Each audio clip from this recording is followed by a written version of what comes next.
প্রিয় দেশবাসী, বাংলাদেশের প্রধানমন্ত্রী এতগুলো মানুষ হত্যার পরেও যে নাটক শুরু করেছেন, আমি আজ সেই নাটকের উত্তর দিতে চাচ্ছি।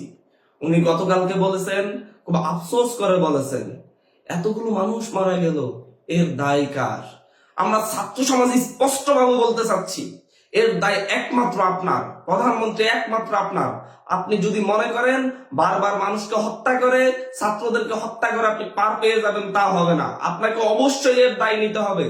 কারণ আপনি চাইলেই এই একটা লাশ পড়ার আগেই বৈষম্য বিরোধী ছাত্র আন্দোলনের সাথে সমাধানে আসতে পারতেন।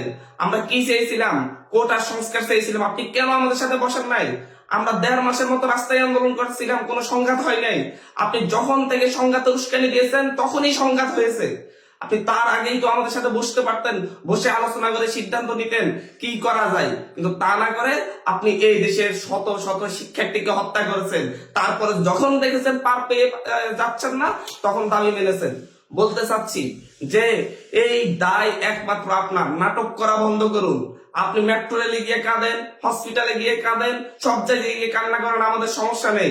কিন্তু নাটকবাজি করবেন না, দায় এড়ানোর চেষ্টা করবেন না। আপনাকে দায় নিতে হবে। আপনি রাষ্ট্রের প্রধান ছিলেন। ছাত্রদেরকে হত্যা করেছে কারা? আপনার পুলিশ বাহিনী। শিক্ষার্থীদেরকে হত্যা করেছে আপনার র্যাব বাহিনী। শিক্ষার্থীদের উপর হেলিকপ্টারের গুলি চালিয়েছে আপনার র্যাব বাহিনী, আপনার বিজিবি। আপনাকে অবশ্যই এর দায় নিতে হবে। আপনি বাংলাদেশে ক্র্যাকডাউন চালিয়েছেন, আপনি ইন্টারনেট সেবা বন্ধ করে দিয়েছেন। ইন্টারনেট সেবা বন্ধ করে আমাদের কোনো নিউজ পেতে দেন নাই, আমাদের উপর আন্দোলনের কোনো কন্ট্রোল রাখেন নাই। আমাদের উপর আন্দোলনের কন্ট্রোল থাকলে অবশ্যই এত মানুষ হত্যার শিকার হতো না, তারা অবশ্যই শান্তিপূর্ণভাবে আন্দোলনে থাকতোই। কিন্তু আপনি তা করেন নাই। ইন্টারনেট বন্ধ করে দিয়ে গণহত্যা চালিয়েছেন। এর জন্য আপনাকে দায় নিতেই হবে, অবশ্যই নিতে হবে। আজকে আবার ইন্টারনেট বন্ধ করেছেন।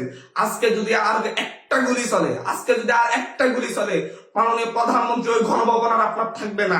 স্পষ্ট বার্তা দিচ্ছি, বাংলাদেশের ছাত্র জনতার উপর আর কোনো ক্র্যাকডাউন নয়, আর কোনো রক্ত চাই না আমরা। অবিলম্বে 9 দফা দাবি মানুন, তারপরে আমরা রাজপথ থেকে সরে যাব, রাজপথ থেকে ফিরে যাব। স্পষ্ট কথা বলতেছি, বাংলাদেশবাসীকে বলবো, আপনারা সবাই ঐক্যবদ্ধ হয়েছেন, আরো ঐক্যবদ্ধ হন। আশপাশে সবাইকে ঐক্যবদ্ধ করুন। আমরা এই খুনিদের বিচার না করে রাজপথ ছাড়ছি না। ধন্যবাদ সকলকে।